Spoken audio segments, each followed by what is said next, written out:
the doctor turning around and looking at me and saying, "Your child is never going to live independently. You're always going to have to take care of him. So you need to get on with the diagnosis." And he left the room. The doctor was with Andrew 5 minutes, 10 minutes, and came back and said, "Your son is definitely autistic, severely autistic." And I don't think my heart ever sunk lower than it did that day. I remember just reading that small portion of scripture that says, "Be still and know that I am God." And that really helped me get through a lot of hard times. Because I think when your child is initially diagnosed with a lifelong disability, you grieve the loss of the dreams that you had. You know that God's infinite wisdom is what puts you in that and keeps you going in that life. I'm ashamed to say that when I was around people that were mentally retarded, disabled in the fashion that Andrew is, I was not a nice person around them. I would either avoid them or make fun of them. Somebody has got to communicate to them that these folks have great value and that they deserve respect.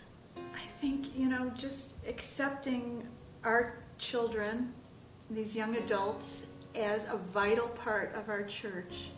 And what that would look like, I guess, is, verbally talking to them, even though you don't get a feedback. And all of a sudden we heard this kid go, "Hey, Andrew, how you doing, buddy?" And it was like, we both looked at each other. And we thought, wow, that's acceptance. Yeah, and he was a teenager himself. And nobody was telling him to do that. Yeah, it was awesome. 85% of families that have a disabled child or a person that's disabled, they usually end up in divorce.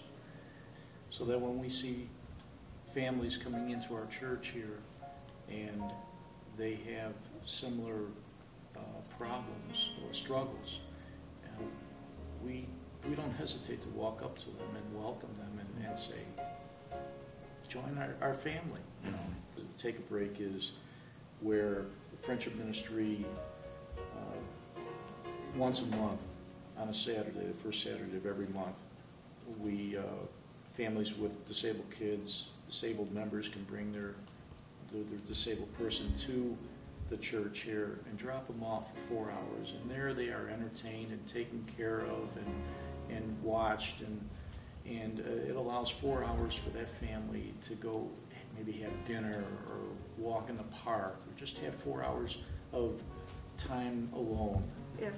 If a family, as they're led by God, decides to become involved in the lives of a family with a disabled child, and that's with prayer support and doing things that might be spontaneous, calling them up and saying, "You know what, we're going to have ice cream, why don't you bring Andrew over and we'll have some."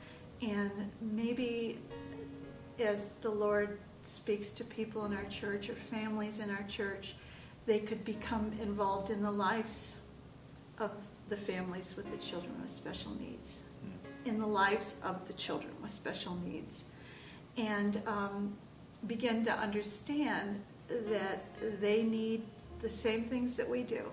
They have they want to be loved, they want to be accepted, they want to know that that they have value.